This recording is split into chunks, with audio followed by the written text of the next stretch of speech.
Hi students, Happy New Year everyone. இன்னைக்கு வந்து நம்ம பேசிக் ஹிந்தி பேசிக்ல தேர்ட்ல இருக்கோம். நம்ம ஆ இ பார்த்தோம். க க க க ஞ அது பார்த்தோம். அத ஃப்ளூயண்டா நீங்க ஆ இ உ ரி ஏ ஐ ஓ ஔ அம் அஹ அப்படி சொல்ல கத்துக்குங்க.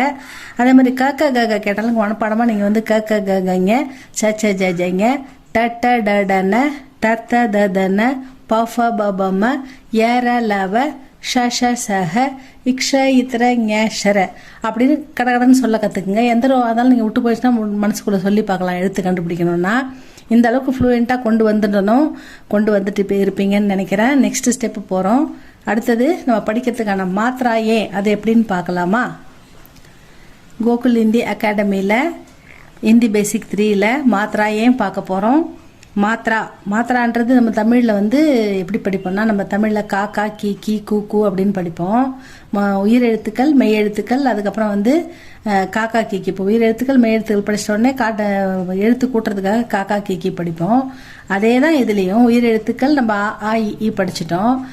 இதில் இருக்கிற எழுத்துக்கள் மெய் எழுத்துக்கள் அப்படின்னு சொல்ல முடியாது, கான்சனன்ட் அப்படின்னு சொல்லுவாங்க. அதை வந்து க க க கங்க அது படிச்சிட்டோம்.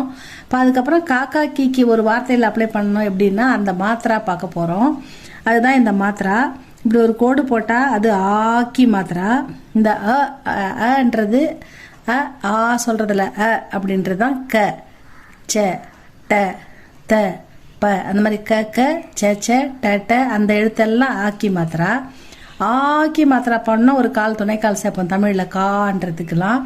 அந்த மாதிரி இது ஒரு கோடு போடணும். போட்டால் தான் இந்த ஆக்கி மாத்திரா. இந்த ஒரு கோடு போட்டால் இந்த சவுண்டு. இப்போ பாவுக்கு போட்டால் பா அப்படின்னு படிக்கணும்.